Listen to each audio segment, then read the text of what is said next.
Bagaimana jika pria yang setiap hari kau hina sebagai kuli dekil tak berguna, ternyata adalah pemilik seluruh gedung tempatmu bekerja? Inilah kisah tentang kesabaran yang tak berbatas dan karma yang tak pernah salah alamat. Selamat datang kembali, saudara-saudaraku, di channel kebanggaan kita, Ken Arok Productions.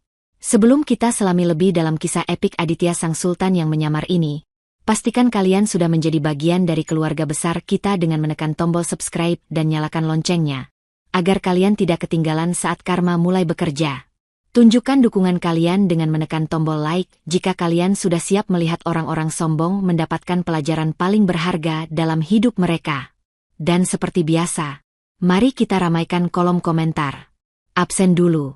Kalian nonton dari kota mana saja? Dari Sabang sampai Merauke. Mari kita bersatu di sini. Satu hal lagi yang paling penting.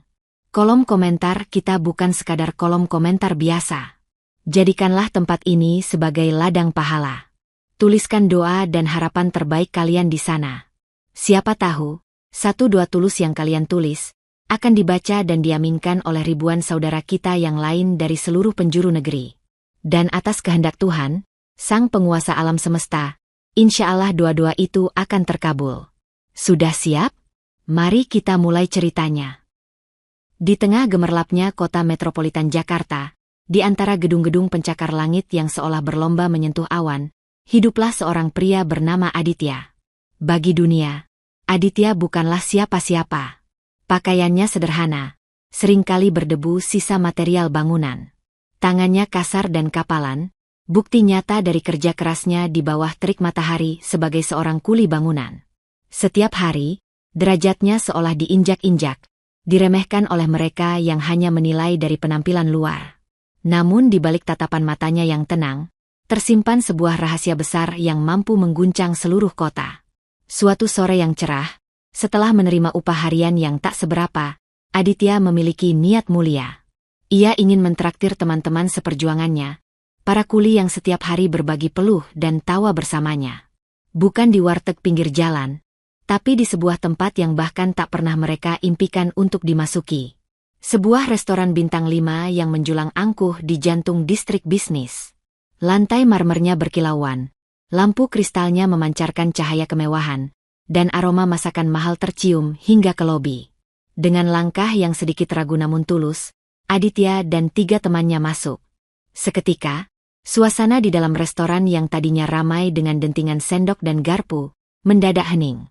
Semua mata tertuju pada mereka. Tatapan sinis, bisikan merendahkan, dan senyum mengejek datang dari segala penjuru. Udara yang tadinya hangat seketika terasa dingin. Lalu, datanglah sang antagonis pertama dalam cerita kita. Seorang manajer dengan setelan necis, rambut klimis, dan senyum yang lebih tajam dari pisau. Ia berjalan cepat, bukan untuk menyambut, tapi untuk mengusir. Maaf, tempat ini bukan untuk kalian. Desisnya, tatapannya memindai penampilan Aditya dan kawan-kawannya dari atas ke bawah dengan pandangan jijik. Aditya, dengan kesabarannya yang luar biasa, mencoba menjelaskan. Pak, kami kesini mau makan. Kami akan bayar. Sang manajer tertawa. Suara tawanya dibuat-buat, penuh dengan penghinaan. Bayar? Kalian pikir bisa membayar segelas air putih di sini dengan upah harian kalian? Jangan membuat tempat saya kotor. Cepat keluar. Tanpa belas kasihan, ia memberi isyarat kepada petugas keamanan. Tubuh-tubuh lelah itu didorong paksa keluar, kembali ke trotoar yang panas. Di depan pintu kaca yang mewah, Aditya hanya terdiam, menatap pantulan dirinya dan teman-temannya yang tertunduk malu. Tapi di matanya tak ada amarah, hanya ada ketenangan yang mengerikan. Di tangannya, sebuah ponsel tua digenggam erat. Satu panggilan, hanya butuh satu panggilan untuk membalikan dunia sang manajer yang sombong itu. Teman-teman Aditya menatapnya dengan iba. Mereka merasa bersalah telah membiarkan Aditya mentraktir mereka hingga berakhir dipermalukan seperti ini. Sudahlah, kita cari warteg saja, ujar salah seorang dari mereka, menepuk pundak Aditya. Namun Aditya tidak bergerak. Matanya masih tertuju pada pintu kaca restoran, di mana sang manajer kini tengah tertawa puas dengan para stafnya. Dengan jari-jari kasarnya yang gemetar bukan karena takut, melainkan karena menahan sebuah kekuatan besar. Aditya membuka kunci ponsel tuanya. Layarnya sedikit retak, sama sekali tidak mencerminkan status pemiliknya. Ia tidak membuka aplikasi media sosial atau game. Ia hanya membuka kontak dan menekan satu nama, Pak Wijoyo. Panggilan itu tersambung dalam 1 detik. Di seberang sana, di sebuah kantor mewah di lantai 88 gedung Grup Tirtayasa, seorang direktur terhormat bernama Wijoyo nyaris melompat dari kursinya melihat nama yang tertera di layar. Ia segera berlari ke sudut ruangan yang sepi. "Selamat sore, Pak Ketua," sapa Wijoyo dengan suara penuh hormat, jantungnya berdebar kencang. Suara Aditya terdengar tenang, kontras dengan deru lalu lintas Jakarta. "Pak Wijoyo, saya Aditya. Saya sedang berada di depan restoran, The Grand Royal, di SCBD. Restoran itu aset Grup Tirtayasa, betul?" Betul, Pak Ketua. 100% milik kita," jawab Wijoyo, cemas. "Bagus," kata Aditya. "Manajernya baru saja mengusir saya dan 3 teman saya dengan cara yang sangat tidak terhormat. Tolong, urus orang itu. Saya tidak ingin dia kehilangan pekerjaan. Saya ingin dia kehilangan kesombongannya. Beri dia pelajaran tentang apa artinya menghargai sesama manusia." "Siap, Pak Ketua. Saya pahami. Akan saya laksanakan perintah Anda. Sekarang juga." Panggilan ditutup. Di dalam restoran, sang manajer baru saja selesai membanggakan dirinya. "Ingat ya, citra restoran ini nomor 1. Sampah seperti mereka harus segera disingkirkan," katanya pada bawahannya. Tepat saat itu, ponselnya berdering dengan nada dering khusus untuk panggilan dari jajaran direksi. Dengan angkuh, ia mengangkatnya. "Halo, selamat sore dengan..." Belum selesai ia bicara, suara gelegar dari Pak Wijoyo menghantam telinganya. "Nama Anda siapa? Anda tahu kesalahan fatal apa yang baru saja Anda lakukan? Pria yang Anda usir itu adalah pemilik seluruh grup ini. Atas nama Ketua Aditya, Anda saya pecat. Sekarang juga. Kemasi barang Anda dan jangan pernah muncul lagi di aset milik Grup Tirtayasa." DG. Dunia sang manajer seolah berhenti berputar. Wajahnya pucat pasi, keringat dingin membanjiri pelipisnya. Ponsel terlepas dari genggamannya, jatuh ke lantai marmer yang dingin. Dengan lutut gemetar, ia berlari keluar. Di sana, ia melihat Aditya masih berdiri tenang. Seketika, kepingan puzzle itu menyatu di otaknya yang panik. Ia langsung bersimpuh, memeluk kaki Aditya. Tuan, ampuni saya. Tuan, saya buta, saya tidak tahu, saya mohon jangan pecat saya." Aditya menatapnya tanpa ekspresi. "Berdiri," katanya dengan suara berwibawa. "Bukan saya yang harus kamu mintai maaf, tapi mereka." Ia menunjuk teman-temannya yang melongo tak percaya. "Dan bukan saya yang memecatmu, tapi kesombonganmu sendiri. Pergilah." Meskipun badai kecil di restoran telah usai, Aditya tahu badai yang sesungguhnya baru akan dimulai saat ia pulang ke rumah. Di sana, seorang ibu mertua dengan lidah setajam silet telah menantinya. Aditya tiba di depan sebuah rumah sederhana di pinggiran kota. Catnya sedikit kusam, pagarnya rendah, sangat jauh berbeda dengan kemegahan restoran yang baru saja ia tinggalkan. Inilah ironi hidupnya. Di luar sana, ia adalah seorang raja yang tak terlihat, pemilik Grup Tirtayasa yang namanya disegani para petinggi. Namun begitu ia melangkahkan kaki melewati pintu rumah ini, statusnya langsung jatuh ke titik terendah. Ia kembali menjadi Aditya, sang menantu tak berguna, benalu dalam keluarga, dan target utama dari segala caci maki ibu mertuanya, Ibu Ratna. Baru saja ia mengucap salam, suara sinis langsung menyambutnya dari ruang tengah. "Oh, sudah pulang kamu? Hebat sekali. Aku kira kamu sudah lupa jalan pulang saking sibuknya menghamburkan uang istri untuk hal tidak berguna." Di sana, duduklah Ibu Ratna di sofa butut, sambil mengipas-ngipas dirinya dengan sebuah majalah. Di sampingnya, Dewi, istri Aditya, hanya bisa menunduk, tak berani menatap suaminya. Wajah Dewi terlihat lelah, tertekan di antara membela suami yang dicintainya dan menghormati ibu yang telah melahirkannya. Aditya menghela napas, Sudah terbiasa dengan sambutan seperti ini. Ia berjalan mendekat dan mencoba menyalami tangan mertuanya. Namun Ibu Ratna menarik tangannya dengan kasar. Tidak perlu cium-cium tangan. Tanganmu itu kotor. Bau keringat kuli. Lihat ini. Ibu Ratna melempar majalah yang dipegangnya ke pangkuan Aditya. Ini fotonya Rahmat, suaminya Wulan. Kakak iparmu. Baru saja diangkat jadi manajer cabang di perusahaannya. Gajinya 2 digit. Mobilnya baru. Lah kamu? Sudah bertahun-tahun menikah dengan anakku. Apa yang kamu hasilkan selain debu dan keringat? Setiap kata yang keluar dari mulut Ibu Ratna seperti anak panah beracun yang menancap lurus ke jantung Aditya. Ia tetap diam, bukan karena ia tak punya jawaban, tapi karena ia tahu, menjawab hanya akan memperkeruh suasana. Ia hanya menatap Dewi dengan pandangan yang sulit diartikan. Melihat Aditya hanya diam, amarah Ibu Ratna semakin menjadi-jadi. Ia berdiri dan menunjuk wajah Aditya. Dewi ini anakku satu-satunya yang paling cantik. Pendidikannya tinggi. Harusnya dia bisa dapat suami direktur atau pengusaha. Kenapa nasibnya sial sekali harus dapat kamu? Dengar ya, Aditya. Aku sudah tidak tahan lagi. Lebih baik kalian bercerai saja.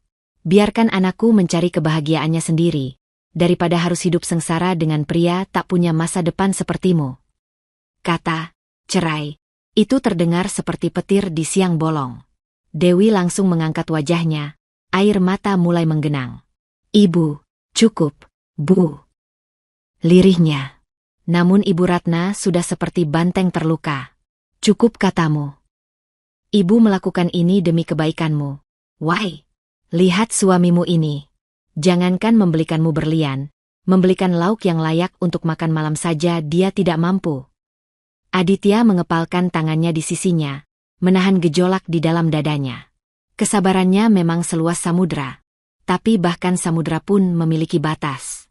Ia tahu, kata-kata mertuanya adalah ujian terberat.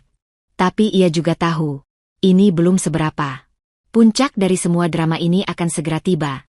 Di sebuah perayaan keluarga yang seharusnya penuh sukacita, namun akan berubah menjadi panggung penghakiman baginya. Hari Raya Idul Fitri akhirnya tiba. Hari yang seharusnya suci, penuh dengan maaf dan kehangatan, bagi Aditya justru terasa seperti berjalan di atas panggung ujian.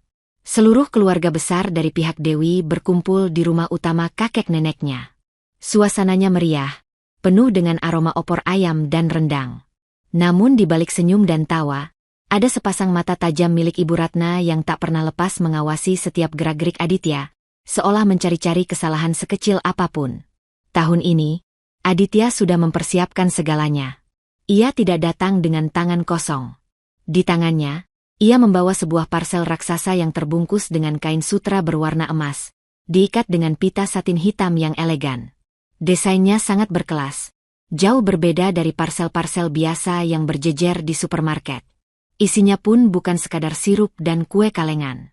Di dalamnya terdapat kurma ajwa kualitas super, madu sider dari Yaman yang langka, dan sebuah kotak beludru kecil yang misterius. Ini bukan sekadar hadiah, ini adalah sebuah pernyataan. Begitu Aditya dan Dewi tiba, semua mata langsung tertuju pada bingkisan mewah yang dibawanya. Namun, reaksi yang muncul bukanlah kekaguman, melainkan bisik-bisik penuh curiga. Wah, tumben sekali si Aditya bawa hadiah sebagus itu, celetuk seorang tante. Paling-paling juga barang KW dari Pasar Senen. Timpal yang lain, diikuti tawa kecil. Ibu Ratna, sang provokator utama, langsung maju ke depan. Dengan senyum sinisnya, ia menepuk-nepuk parsel itu. Bagus sekali bungkusnya. Aditya, pinjam uang dari mana kamu untuk beli barang begini? Jangan-jangan kamu pakai pinjol ya? Hanya demi gengsi di depan keluarga. Belum sempat Aditya menjawab, Rahmat, sang menantu idaman, datang membawa parselnya sendiri. Parselnya terlihat biasa, berisi kue-kue dari merek terkenal dan beberapa botol minuman impor. Ini, Bu, buat keluarga. Maaf cuma sederhana, kata Rahmat dengan nada merendah yang dibuat-buat. Ibu Ratna langsung menyambar parsel dari Rahmat dengan wajah berbinar. Oh, menantuku yang ini memang paling tahu kualitas. Lihat, semuanya merek terkenal, jelas rasanya, Jelas harganya. Tidak seperti yang lain. Bungkusnya saja yang bagus. Isinya entah apa. Bisa-bisa malah bikin sakit perut nanti. Sindirnya sambil melirik tajam ke arah Aditya. Penghinaan itu begitu telak. Disaksikan oleh seluruh keluarga besar. Dewi yang berdiri di samping Aditya hanya bisa menahan malu. Wajahnya memerah. Ia ingin membela suaminya. Tapi lidahnya terasa keluh. Aditya, sang target utama, hanya tersenyum tipis. Ia sama sekali tidak marah. Ia justru menatap kotak bludru kecil di dalam parselnya dengan tatapan penuh arti. Ia tahu, di dalam kotak kecil itulah tersimpan jawaban atas semua hinaan ini. Sebuah bom waktu yang hanya tinggal menunggu saat yang tepat untuk meledak dan membungkam kesombongan mereka semua. Melihat parselnya hanya teronggok di sudut ruangan tak tersentuh, Aditya sama sekali tidak berkecil hati. Dengan senyum yang sama tenangnya, ia justru berjalan mendekati bingkisan itu. Di hadapan seluruh keluarga yang menatapnya dengan pandangan aneh, ia membuka ikatan pita satin hitam itu dengan perlahan. Ia tidak mengeluarkan madu Yaman atau kurma ajwa yang mahal. Tangannya langsung menuju ke sumber ledakan itu. Kotak bludru kecil berwarna hitam pekat. Ia mengambil kotak itu, berjalan melewati Ibu Ratna yang menatapnya penuh curiga, dan berhenti tepat di hadapan istrinya, Dewi. Sayang, yang lain mungkin hadiah untuk keluarga. Tapi yang ini hadiah lebaran khusus untukmu, ucapnya lembut, seraya menyodorkan kotak itu. Tangan Dewi sedikit gemetar saat menerimanya. Dengan jantung berdebar, ia membukanya. Dan seketika, napasnya tertahan. Seluruh keluarga yang tadinya berbisik-bisik langsung terdiam. Di dalam kotak itu, bersemayam sebuah cincin berlian yang luar biasa indah. Batu utamanya berkilauan cemerlang, memantulkan cahaya lampu ruangan menjadi ribuan percikan pelangi. Desainnya begitu elegan dan modern. Sesuatu yang selama ini hanya bisa Dewi lihat di etalase majalah-majalah mewah. Matanya berkaca-kaca, antara haru, kaget, dan tak percaya. Namun, keheningan itu dipecahkan oleh suara tawa mengejek dari Ibu Ratna. "Hah, berlian?" serunya dengan nada tinggi, membuat semua orang tersentak. Aditya, kamu ini benar-benar sudah putus asa ya?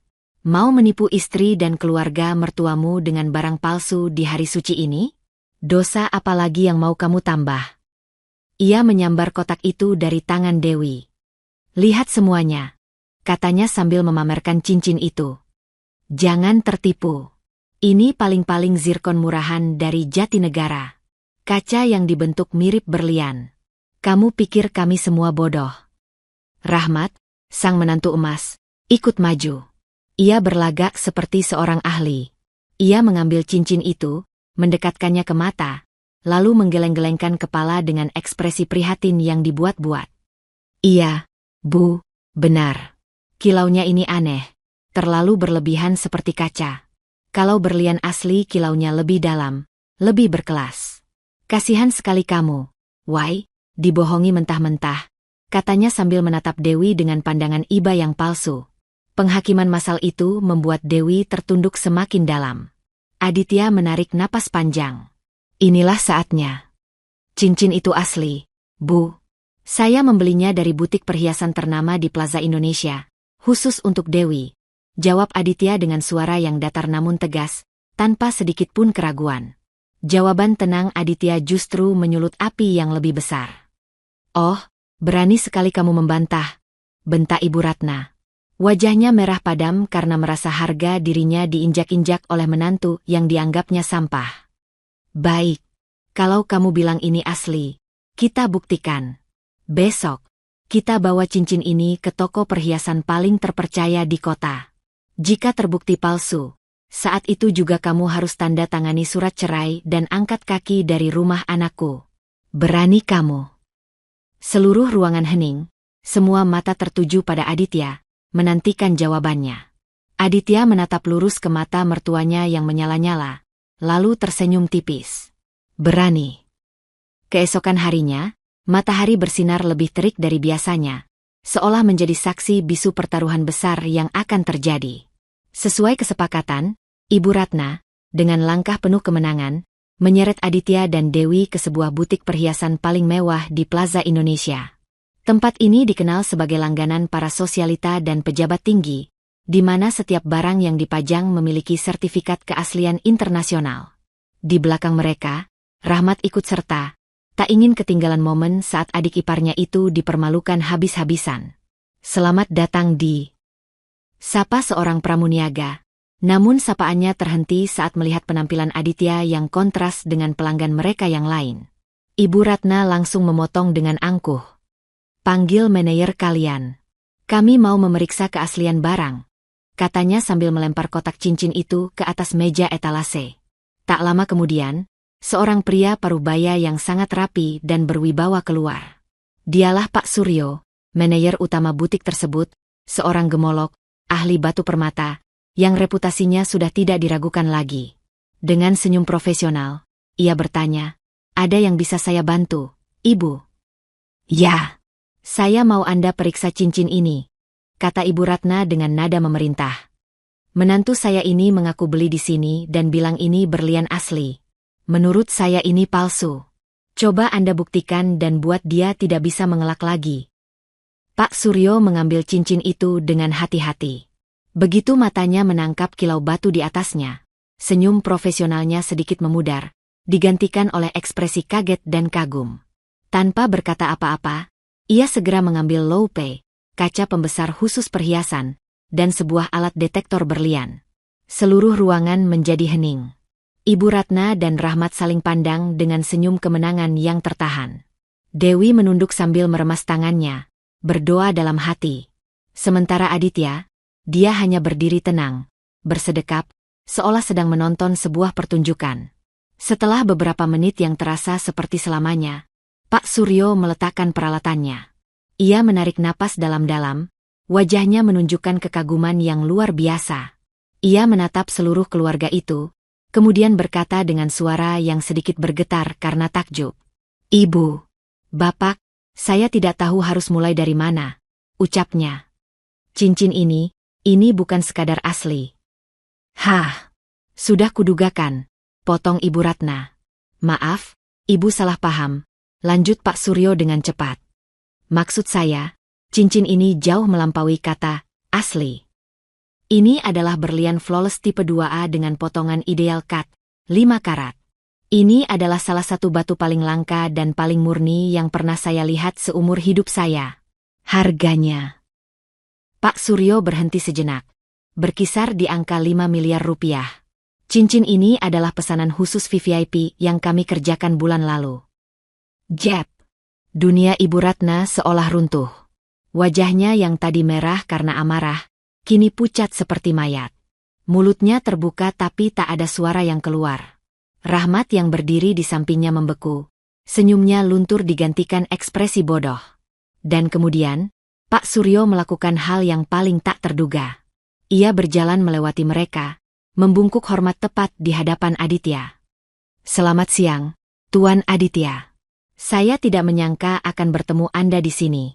Apakah ada masalah dengan pesanannya, Tuan?" Semua orang membeku. "Tuan Aditya? Pesanannya?" Dewi menatap suaminya dengan mata terbelalak. Siapa sebenarnya suaminya ini?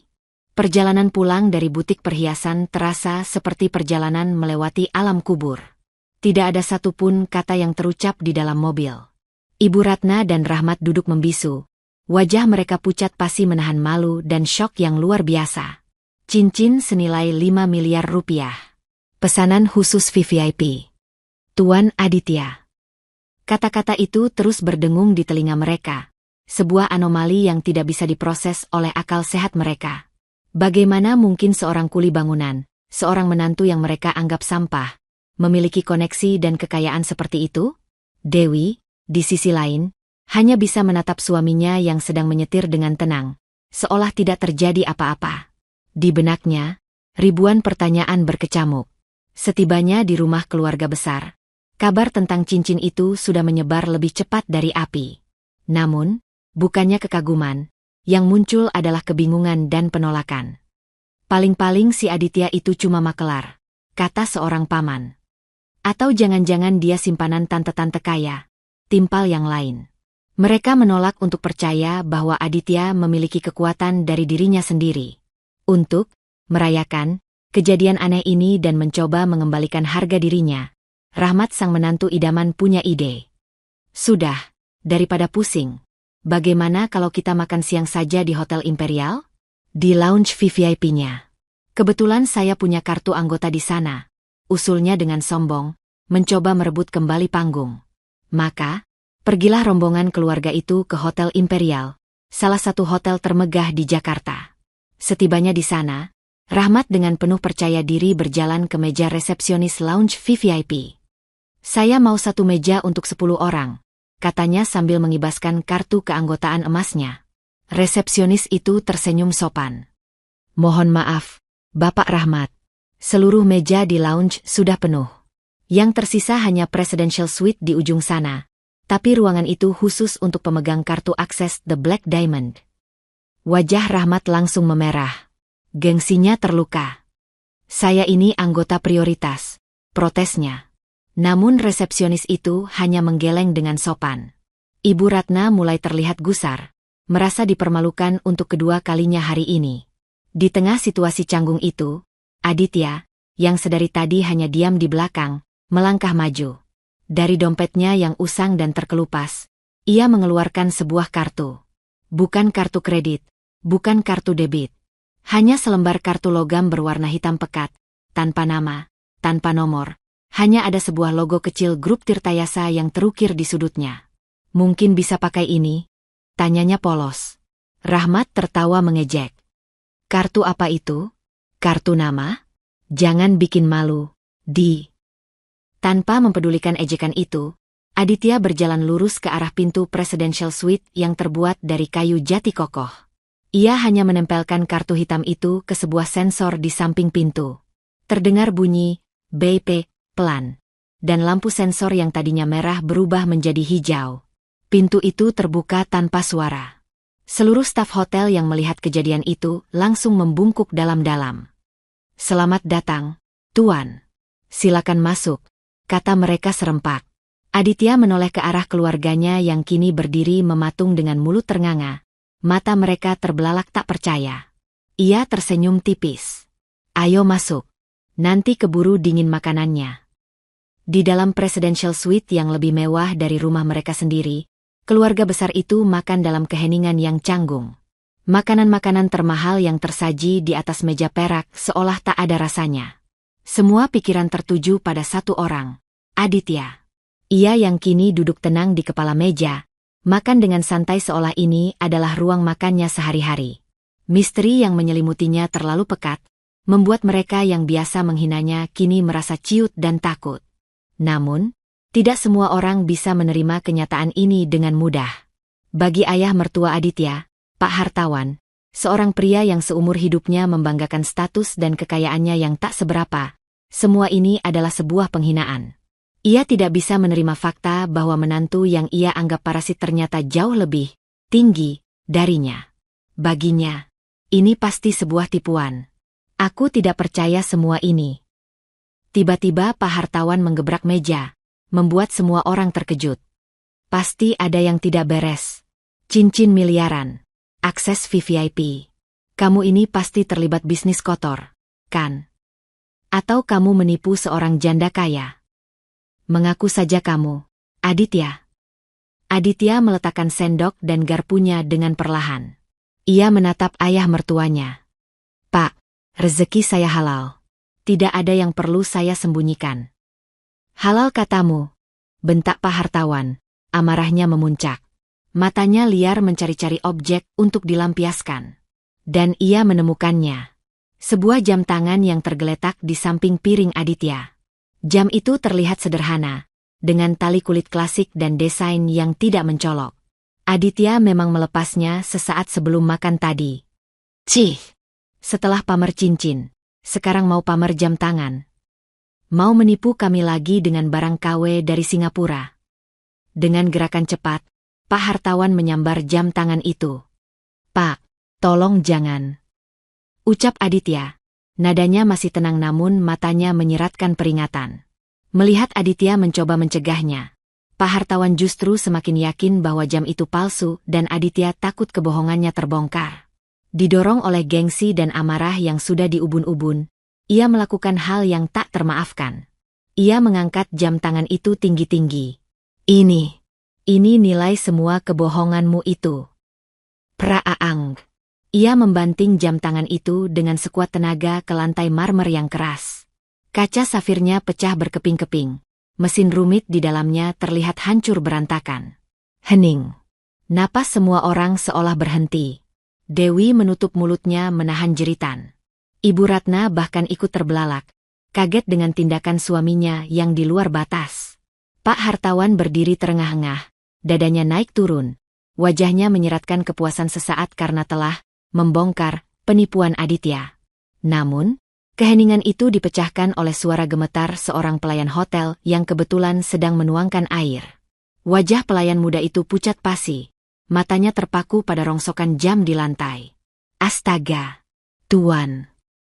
Lirihnya dengan suara tercekat. Itu bukankah jam tangan Patek Philippe Sky Moon Tourbillon? Jam tangan yang harganya lebih dari 40 miliar rupiah. 40 miliar rupiah. Angka itu berdengung di telinga Pak Hartawan seperti lonceng kematian. Kakinya tak lagi sanggup menopang tubuhnya. Ia ambruk ke kursi. Napasnya tersengal-sengal, wajahnya yang tadi merah padam kini pucat pasi seperti kain kafan. Tidak mungkin. Bisiknya berulang kali, menolak untuk menerima kenyataan bahwa dengan satu gerakan bodoh, ia telah menciptakan utang yang bahkan 7 turunan keluarganya pun tak akan sanggup membayarnya. Manajer hotel, yang dihubungi oleh stafnya, berlari masuk ke dalam ruangan. Melihat rongsokan jam tangan di lantai dan Tuan Aditya yang berdiri di sana, ia nyaris pingsan di tempat. Tuan Aditya, maafkan kami, Tuan. Kami akan bertanggung jawab penuh, katanya dengan panik sambil membungkuk dalam-dalam. Konfirmasi dari sang manajer ini adalah paku terakhir di peti mati kesombongan Pak Hartawan. Ini nyata. Semua ini nyata. Aditya menatap rongsokan jam itu dengan ekspresi sedih sesaat, sebelum beralih ke ayah mertuanya yang hampir kolaps. Yang Bapak hancurkan bukan sekadar jam tangan, ucapnya dengan suara tenang namun menusuk. Tapi kepercayaan dan ikatan keluarga kita. Ibu Ratna, melihat suaminya diambang pingsan, menjadi panik. Sudah, jangan dibahas lagi, teriaknya histeris. Rahmat, cepat ambil minum. Beri air untuk papamu. Rahmat, yang juga sama pucatnya, dengan linglung mengiyakan. Ia melihat sebuah botol minuman anggur berwarna gelap yang tergeletak di meja saji. Itu adalah botol minuman yang ada di dalam parsel lebaran Aditya, yang mereka bawa serta dari rumah karena tidak ada yang mau menyentuhnya. Menganggap itu hanyalah minuman murahan, Rahmat dengan kasar membuka tutup botolnya dan hendak menuangkannya ke gelas. Jangan! Teriakan nyaring itu datang dari manajer hotel. Dengan gerakan secepat kilat, ia melompat dan menahan tangan Rahmat. Matanya terbelalak ngeri menatap botol itu seolah melihat hantu. Tuan, jangan, Tuan. Katanya dengan suara gemetar. Anda tahu, botol apa yang sedang Anda pegang? Rahmat menatapnya dengan bingung. Hanya minuman biasa, kan? Manajer itu menggeleng kuat. Bukan, Tuan. Ini bukan minuman biasa. Ini adalah sebotol Screaming Eagle Cabernet Sauvignon 1992. Salah satu culled wine paling langka dan paling dicari di dunia. Di pelelangan terakhir di Jenewa, sebotol ini laku terjual seharga 7 miliar rupiah. Duarer. Sebuah petir imajiner seolah menyambar ruangan itu untuk kedua kalinya. Jika tadi mereka syok, kini mereka benar-benar mati rasa. Botol minuman yang mereka hina sebagai minuman murahan bernilai 7 miliar. Cincin yang mereka tuduh palsu, 5 miliar. Jam yang baru saja mereka hancurkan, 40 miliar. Mereka akhirnya sadar. Pria yang selama ini tinggal bersama mereka, yang mereka caci maki setiap hari, bukanlah seorang kuli. Dia bukan manusia biasa. Dia adalah naga yang sedang menyamar menjadi seekor cacing. Pak Hartawan tak sanggup lagi menahan beban kenyataan yang menghantamnya bertubi-tubi. Matanya memutih, dan ia pun jatuh pingsan. Namun di tengah kekacauan itu, tak ada yang menyadari bahwa malapetaka yang jauh lebih besar dan lebih arogan baru saja akan tiba di lobi hotel. Ruangan VVIP itu kini tak ubahnya seperti ruang gawat darurat. Pak Hartawan masih terbaring lemah di sofa, sedang dikipasi oleh beberapa kerabat. Ibu Ratna mondar-mandir dengan wajah cemas, bukan karena mengkhawatirkan suaminya, tapi karena otaknya sedang berusaha keras mencerna nominal puluhan miliar yang baru saja menghantam kesadarannya. Di tengah kekacauan itu, Aditya tetap menjadi pusat ketenangan. Sementara Dewi menatapnya dengan pandangan yang kini dipenuhi oleh jutaan emosi baru, kagum, bingung, dan sedikit rasa bersalah. Tiba-tiba, pintu suite itu diketuk dengan tidak sabar. Seorang staf hotel masuk dengan wajah sedikit panik. "Mohon maaf mengganggu, Tuan, Ibu."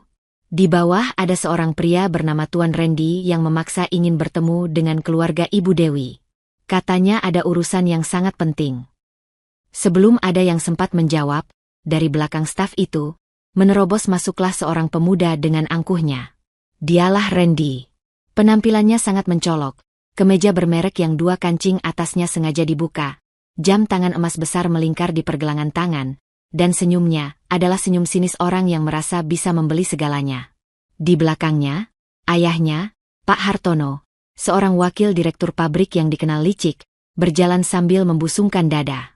Beberapa asisten mengekor di belakang mereka, membawa kotak-kotak besar dan sebuah koper aluminium yang tampak berat. Randy sama sekali tidak mempedulikan Pak Hartawan yang terbaring lemah atau suasana duka di ruangan itu. Matanya hanya tertuju pada Dewi, sementara ia melirik Aditya dengan tatapan merendahkan seolah melihat seekor serangga. "Selamat siang, Tante Ratna." "Dewi," sapanya dengan suara keras. "Maaf datang tanpa pemberitahuan. Tapi maksud kedatangan saya dan Papa hari ini sangat serius." Tanpa basa-basi lagi, ia memberi isyarat pada asistennya. Koper aluminium itu diletakkan di atas meja dan dibuka. Klik. Isinya membuat mata Ibu Ratna yang tadinya redup, kini berbinar kembali dengan cahaya keserakahan. Tumpukan uang kertas merah senilai 5 miliar rupiah tersusun rapi di dalamnya. "Ini," kata Randy dengan sombong. "Uang panai sebesar 5 miliar tunai. Ini kunci mobil Alphard terbaru yang sudah terparkir di bawah. Dan ini," ia mengeluarkan sebuah kotak berisi cincin berlian yang besar namun norak, cincin pertunangan. "Saya, Randy Hartono, datang ke sini untuk melamar Dewi secara resmi." Napas Ibu Ratna tertahan. Meskipun ia baru saja menyaksikan kekayaan Aditya yang tak terhingga, namun semua itu terasa abstrak. Sedangkan yang ini nyata. Uang tunai di depan mata, kunci mobil di atas meja. Sifat materialistisnya yang mendarah daging kembali mengambil alih. Pikirannya yang kacau langsung menemukan sebuah solusi gila. Dewi, melihat semua itu dengan muak, langsung angkat bicara. "Aku tidak mau. Aku sudah punya suami." Namun Ibu Ratna dengan cepat membungkamnya. Ia berdiri, matanya menatap Randy dengan penuh damba. Ia seolah lupa pada menantunya yang asli, Aditya, yang berdiri diam mengamati drama itu. Dengan suara mantap, Ibu Ratna memberikan jawaban yang akan menyulut api peperangan baru. "Lamaran ini, Tante terima. Atas nama keluarga, kami terima. Dewi, tenang saja. Kamu akan segera bercerai dari pria tidak berguna ini dan menikah dengan pria sejati seperti Nak Randy." Ucapan Ibu Ratna yang menerima lamaran Randy terdengar seperti sebuah deklarasi perang di dalam ruangan itu. Dewi, yang merasa harga dirinya sebagai seorang istri dan seorang wanita telah dijual begitu saja, langsung naik pitam. "Ibu, apa yang Ibu katakan?"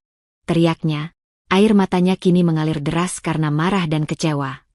"Aku ini masih istri sah Mas Aditya.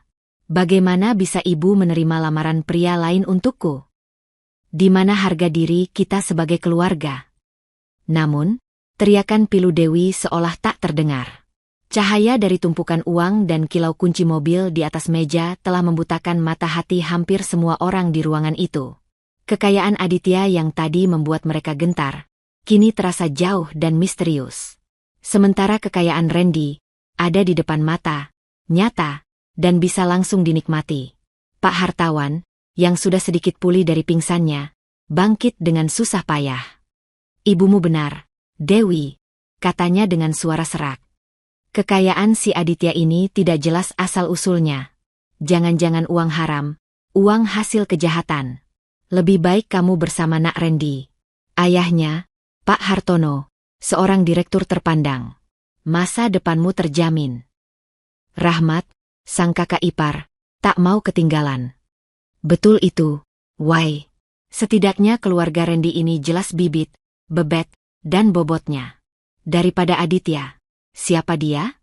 Kita bahkan tidak tahu siapa orang tuanya. Jangan sampai keluarga kita malu nanti.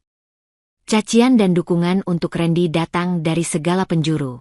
Para paman dan bibi yang tadinya hanya berbisik-bisik, kini terang-terangan membujuk Dewi. Pikirkan logis, Dewi. Kesempatan emas tidak datang 2 kali.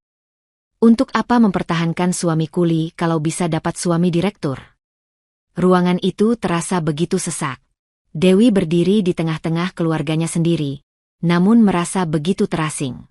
Ia seperti seorang terdakwa yang sedang diadili oleh orang-orang terdekatnya. Hanya ada satu orang yang berdiri di sisinya. Aditya melangkah maju dengan tenang, berdiri tepat di samping Dewi, menjadi benteng pelindung dari serbuan kata-kata kejam itu. Ia tidak menatap mertuanya. Ia tidak menatap Dewi. Matanya menatap lurus ke arah Randy dan Pak Hartono yang tersenyum penuh kemenangan. Lalu, ia pun berbicara. Suaranya tidak keras, namun cukup untuk membungkam seluruh ruangan. Datang ke sebuah keluarga, ucapnya perlahan, melamar seorang wanita yang masih memiliki suami, di hadapan suaminya yang sah. Aditya berhenti sejenak, lalu tersenyum tipis. Kalian benar. Kalian memang keluarga yang sangat terhormat sekali. Sindiran halus namun menusuk itu langsung membuat wajah Randy dan ayahnya memerah karena marah dan malu. Merasa superioritasnya ditantang, Randy melangkah maju, menantang Aditya secara langsung. Banyak omong kau, kuli. Kehormatan itu diukur dari kemampuan, bukan dari kata-kata, hardiknya. Baik, mari kita buktikan siapa yang lebih pantas untuk Dewi. Malam ini, kita makan malam bersama di restoran signature hotel ini. Kita lihat, siapa di antara kita yang sanggup membayar tagihannya. Berani kau? Sebuah tantangan terbuka telah dilemparkan. Pertarungan antara naga yang menyamar dan serigala yang angkuh akan segera dimulai. Aditya hanya mengangguk sekali, sebuah jawaban tanpa kata yang menyeratkan ketenangan mutlak. Tantangan Randy ia terima. Wajah Randy dan Pak Hartono berseri-seri penuh kemenangan. Sementara keluarga mertua Aditya menatapnya dengan pandangan iba yang palsu, sudah membayangkan bagaimana Aditya akan lari tunggang langgang saat tagihan datang.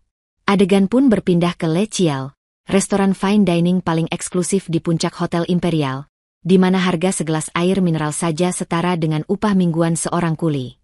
Mereka duduk di meja private dengan pemandangan kerlip lampu kota Jakarta dari ketinggian. Randy, yang bertindak sebagai tuan rumah, sengaja mengambil alih menu. Dengan suara keras dan pamer, ia memesan semua hidangan termahal. Lobster thermidor untuk semua, teriaknya. Steak Wagyu A5, tingkat kematangan medium rare. Dan jangan lupa, sebotol wine Chateau Margaux tahun 1982. Buka beberapa botol.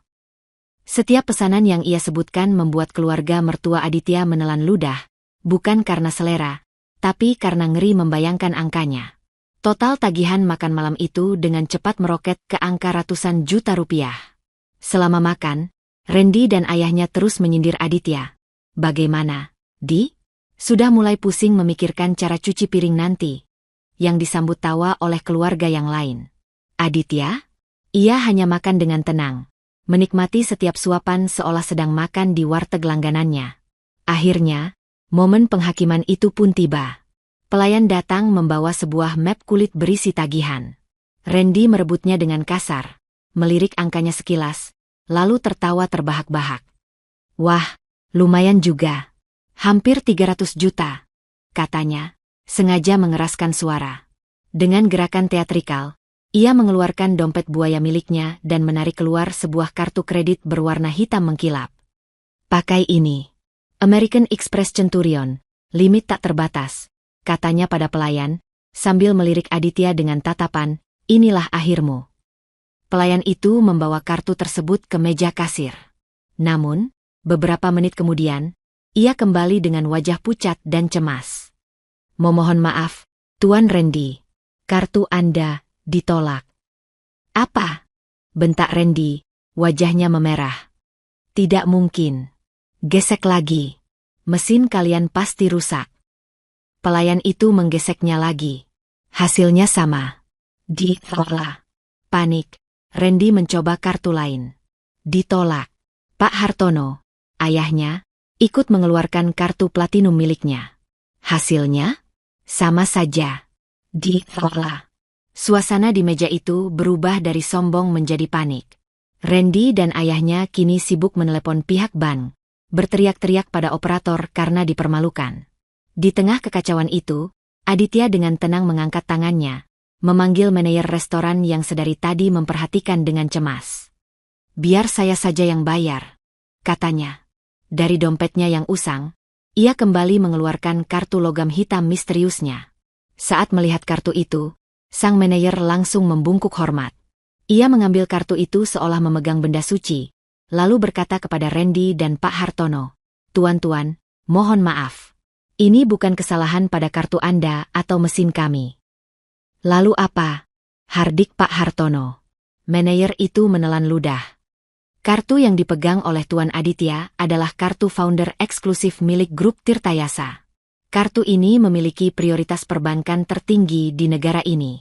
Salah satu fiturnya adalah, demi keamanan, kartu ini akan secara otomatis membekukan sementara semua transaksi dari kartu lain yang terafiliasi dengan bank mitra kami dalam satu lokasi yang sama. Kartu Bapak berdua terblokir, karena sistem kami mendeteksi keberadaan kartu milik Tuan Aditya. Penjelasan itu lebih menyakitkan dari 1000 tamparan.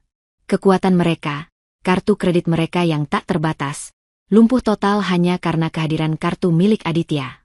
Kekayaan mereka tak ada artinya di hadapan kekuasaan yang sesungguhnya. Aditya mengambil kembali kartunya, menandatangani tagihan dengan santai, lalu berdiri. "Terima kasih makan malamnya," katanya pada Randy. "Lain kali, pastikan senjatamu lebih hebat dari milik lawanmu sebelum kau menantang perang." Ucapan terakhir Aditya menggantung di udara seperti vonis hukuman mati bagi harga diri Randy dan ayahnya. Mereka berdiri membeku. Wajah mereka pucat pasi, tak sanggup membalas ataupun bergerak. Keluarga mertua Aditya, yang tadinya berharap pada calon menantu baru, mereka kini hanya bisa menunduk dalam-dalam, tak berani menatap Aditya. Mereka salah bertaruh, dan kini mereka harus menanggung malu yang tak terhingga. Aditya menganggap urusan ini sudah selesai, berbalik dan mengulurkan tangannya pada Dewi. "Ayo kita pulang," ajaknya lembut. Namun, baru saja mereka akan melangkah, sebuah keributan baru terjadi di pintu masuk restoran. Beberapa pria berjas mahal berlari masuk dengan tergesa-gesa, wajah mereka dipenuhi kepanikan. Mereka menyingkirkan semua orang yang menghalangi jalan, membuka jalan bagi seorang pria parubaya yang berjalan paling depan. Pria itu tampak sangat berwibawa, dan dari auranya, semua orang tahu dia bukanlah orang sembarangan. Pak Hartono, ayah Randy, langsung mengenali pria itu. Jantungnya serasa berhenti berdetak.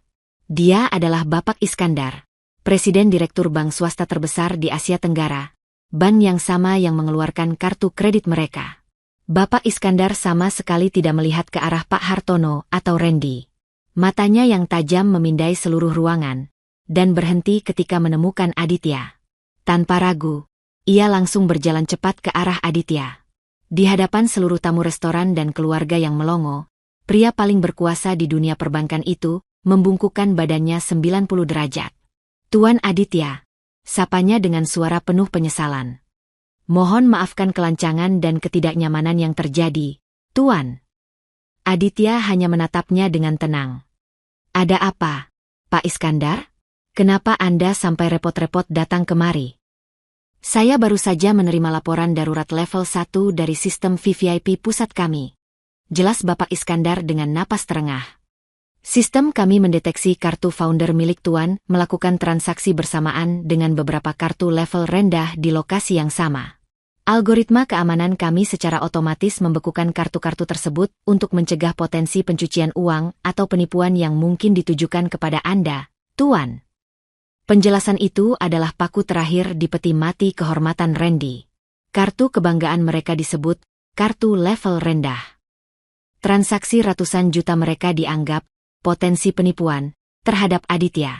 Bapak Iskandar melanjutkan, sistem kami bekerja dengan baik, tapi saya secara pribadi merasa gagal karena Tuan sampai harus terganggu oleh transaksi-transaksi sepele seperti ini. Sebagai permohonan maaf dari bank kami, izinkan kami menanggung semua biaya makan malam Tuan. Kami juga sudah menyiapkan bingkisan kompensasi. Aditya mengangkat tangannya, menghentikan ucapan sang direktur. Tidak perlu, Pak Iskandar. Semuanya sudah beres. Terima kasih atas perhatian Anda. Sikap Aditya yang begitu santai dalam menghadapi seorang presiden direktur bank membuat semua orang yang melihatnya merinding. Ini bukan lagi soal kaya. Ini adalah level kekuasaan yang berbeda. Sebuah level di mana para raja industri pun harus menundukkan kepala. Aditya tidak lagi mempedulikan mereka. Ia kembali menatap Dewi yang masih terpana. Kita pulang sekarang. Ulangnya lembut. Kali ini, tak ada lagi yang berani menghalangi jalan mereka. Kekalahan telak Randy dan ayahnya malam itu hanyalah sebuah pertunjukan pembuka. Karena panggung penghakiman yang sesungguhnya kini telah disiapkan. Beberapa hari setelah insiden di Hotel Imperial, suasana di rumah mertua Aditya berubah 180 derajat. Tak ada lagi cacian. Tak ada lagi sindiran. Yang ada hanyalah keheningan yang canggung dan tatapan penuh rasa takut. Ibu Ratna yang dulu lidahnya setajam silet, kini mendadak menjadi pendiam setiap kali Aditya berada di dekatnya.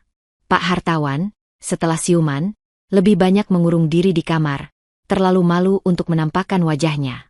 Mereka memperlakukan Aditya dengan hormat yang dipaksakan, menyiapkannya makanan terbaik, menanyakan kabarnya dengan suara gemetar. Namun di balik semua itu, rasa penasaran membakar mereka hidup-hidup. Siapa sebenarnya Aditya? Aditya sendiri tidak berubah. Setiap pagi, ia tetap pergi dengan pakaian sederhananya, mengatakan ia akan bekerja di proyek bangunan. Hal ini membuat keluarganya semakin gila. Apakah semua kemewahan kemarin hanya mimpi? Ataukah pria ini benar-benar seorang dewa yang sedang menikmati permainan menjadi manusia biasa? Dewi, istrinya, adalah satu-satunya yang merasa damai.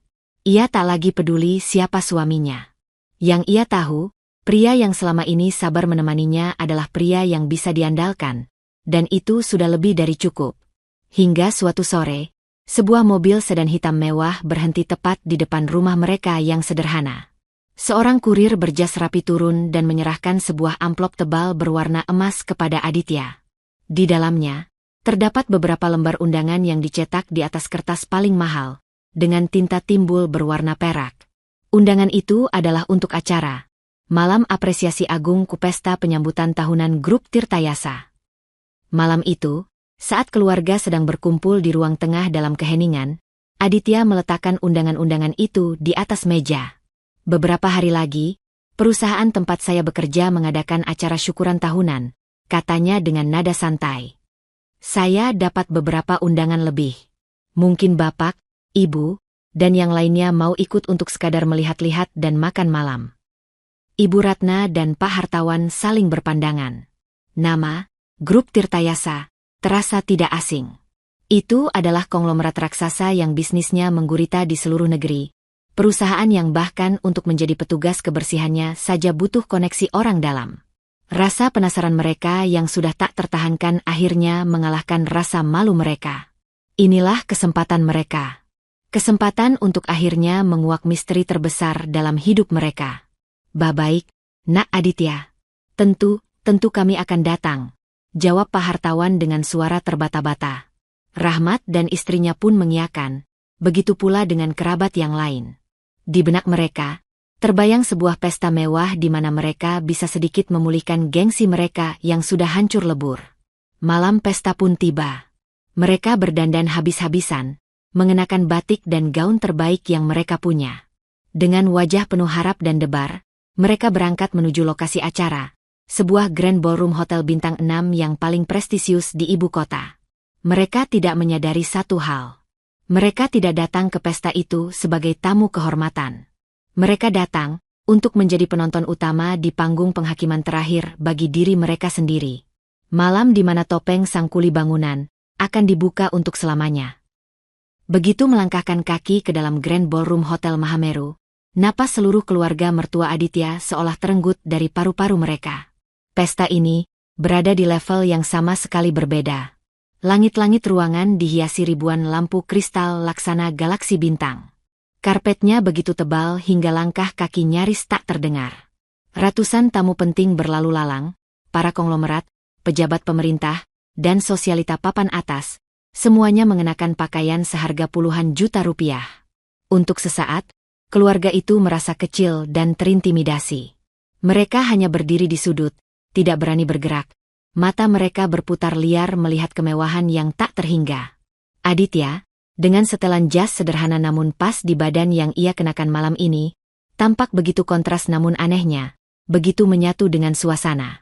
Ia menyapa beberapa pria berpenampilan direktur hanya dengan anggukan kepala, dan mereka membalasnya dengan senyum dan bungkukan hormat yang dalam, sebuah pemandangan yang kembali membuat keluarga mertuanya bingung. Namun, sifat asli tidak bisa disembunyikan selamanya. Setelah beberapa saat, rasa minder mereka perlahan berganti menjadi keangkuhan yang salah tempat. Mereka mulai melihat para pelayan yang hilir mudik, para petugas keamanan, dan para karyawan biasa yang duduk di meja-meja yang sedikit jauh dari panggung. Hierarki inilah yang mereka pahami. Dan di hadapan para pekerja itu, mereka merasa kembali menjadi superior. Pelayanannya lambat sekali untuk acara semahal ini, keluh Ibu Ratna dengan suara yang sengaja dikeraskan, mencoba menunjukkan seolah ia terbiasa dengan pelayanan kelas atas. Rahmat, kakak ipar Aditya, berbuat lebih parah. Ia menjentikan jarinya dengan kasar pada seorang pelayan. "Hei, cepat tambah minuman di sini. Jangan lambat," bentaknya, seolah sedang berbicara pada bawahannya. Puncak dari kesombongan mereka terjadi saat mereka melihat beberapa meja besar di dekat panggung yang dipenuhi oleh orang-orang berpenampilan sederhana. Mereka adalah para karyawan teladan dari berbagai divisi, operator pabrik, supir, hingga petugas kebersihan, yang diundang sebagai tamu kehormatan. Ibu Ratna berbisik pada suaminya, namun cukup keras untuk didengar oleh meja sekitar. "Lihat itu, Pak. Acara semegah ini kok campur aduk dengan para kuli dan buruh pabrik. Duduknya di depan pula. Benar-benar merusak pemandangan dan selera makan." Ucapan itu adalah cerminan sempurna dari isi hatinya. Ucapan yang sama persis dengan cara ia memandang Aditya selama ini. Ia tidak sadar. Ucapannya barusan telah menyegel nasibnya sendiri. Aditya, yang berdiri tak jauh dari sana dan mendengar semuanya, hanya menatap mereka dengan ekspresi yang sulit diartikan. Ada kekecewaan di sana, namun juga ada ketegasan. Ia tidak mengatakan apa-apa. Ia hanya membiarkan mereka menikmati detik-detik terakhir dari keangkuhan mereka. Tepat saat itu, tring! Suara gelas yang diketuk pelan terdengar dari pengeras suara. Seluruh lampu di ballroom tiba-tiba meredup. Hanya satu sorot lampu yang menyala, menyorot ke arah panggung utama. Sang pembawa acara, seorang selebriti papan atas, telah naik ke atas panggung. "Selamat malam, para tamu kehormatan grup Tirtayasa," sapanya dengan suara menggelegar. "Malam ini adalah malam yang sangat spesial. Karena selain merayakan pencapaian kita bersama, kita juga akan menyambut secara resmi sosok misterius di balik kesuksesan grup Tirtayasa. Pemilik baru kita." Jantung keluarga Aditya berdebar kencang. Momen yang mereka tunggu-tunggu, sekaligus momen yang akan menghancurkan mereka, akhirnya tiba. Seluruh mata di ballroom termewah se-Asia Tenggara itu kini terpaku ke panggung. Jantung Ibu Ratna, Pak Hartawan, dan Rahmat berdebar kencang, bukan karena ikut antusias, tapi karena sebuah firasat buruk yang tiba-tiba merayapi tulang punggung mereka. Sang pembawa acara tersenyum lebar. "Sosok ini," lanjutnya, suaranya menggema, "adalah seorang visioner sejati. Seorang pemimpin yang lebih mengutamakan kesejahteraan karyawannya di atas keuntungan pribadi. Seorang pemimpin yang percaya bahwa kemuliaan tidak datang dari setelan jas mahal atau mobil mewah, tapi dari kerja keras dan hati yang tulus." Seorang pemimpin yang selama ini memilih untuk berjalan di antara kita semua tanpa mahkota. Setiap kata yang diucapkan MC itu terasa seperti sebuah ironi bagi keluarga Aditya. Mereka saling pandang dengan bingung. Dan kini, sang MC mengangkat tangannya, tanpa perlu berlama-lama lagi. Bapak-bapak, ibu-ibu, marilah kita sambut dengan tepuk tangan berdiri yang paling gemuruh, pemilik baru, chairman sekaligus direktur utama dari grup Tirtayasa, Bapak Aditya. Nama itu, nama yang begitu akrab di telinga mereka. Nama yang setiap hari mereka caci maki. Nama menantu mereka. Untuk sesaat, otak mereka menolak untuk memprosesnya. Ibu Ratna dan Pak Hartawan menoleh ke kanan dan ke kiri, mencari sosok Aditya lain yang mungkin lebih gagah, lebih pantas, yang akan berdiri dari meja para direktur. Rahmat bahkan tertawa kecil. Hahaha, kebetulan sekali namanya sama. Bisiknya. Hanya Dewi yang tidak bergerak. Ia menatap suaminya, yang duduk begitu tenang di sampingnya. Matanya mulai berkaca-kaca saat kepingan-kepingan puzzle yang mustahil itu akhirnya menyatu, membentuk sebuah gambar yang begitu agung dan menyakitkan. Lalu, sorot lampu utama yang tadinya menyorot panggung, mulai bergerak. Ia menyapu meja-meja para pejabat, melewati jajaran direksi, dan terus bergerak, hingga akhirnya berhenti tepat di meja mereka. Cahaya putih yang menyilaukan itu kini mandi cahayakan satu sosok. Sosok menantu mereka. Sosok kuli bangunan itu. Sosok Aditya. Seluruh ballroom hening selama 3 detik. Lalu, prok, prok, prok, prok. Tepuk tangan yang paling riuh yang pernah ada meledak memenuhi ruangan. Seluruh konglomerat, seluruh direktur, seluruh manajer, semua tamu terhormat itu, serempak berdiri dari kursi mereka. Mereka tidak bertepuk tangan ke arah panggung. Mereka semua berbalik, dan bertepuk tangan ke arah Aditya. Di tengah gemuruh tepuk tangan itu, Aditya dengan tenang meremas lembut tangan istrinya. Ia lalu berdiri, merapikan jas sederhananya, dan menatap lurus ke arah keluarganya yang kini membeku seperti patung es. Di matanya, tersirat sebuah pesan, permainan ini sudah berakhir. Aditya mulai berjalan perlahan menuju panggung, meninggalkan keluarganya yang masih terpaku di kursi mereka, diterangi oleh cahaya kebenaran yang kejam. Dunia mereka tidak runtuh. Dunia mereka hancur lebur menjadi debu, ditiup angin oleh tepuk tangan meriah yang ditujukan untuk pria yang selama ini mereka injak-injak tanpa ampun. Di atas panggung, di bawah sorotan lampu yang menyilaukan, Aditya tidak berbicara tentang kekayaan atau kekuasaannya. Pidato pertamanya sebagai ketua adalah untuk mereka yang seringkali tak terlihat. Ia memanggil para karyawan teladan, para buruh pabrik, supir, dan staf kebersihan, untuk naik ke atas panggung bersamanya, memberikan mereka penghargaan tertinggi. Perusahaan ini berdiri kokoh bukan karena satu orang di puncak, katanya, suaranya menggema, tapi karena ribuan tangan pekerja keras yang tulus. Merekalah pahlawan yang sesungguhnya. Setiap katanya adalah tamparan tak terlihat bagi keluarganya, yang beberapa saat lalu menghina para pekerja itu.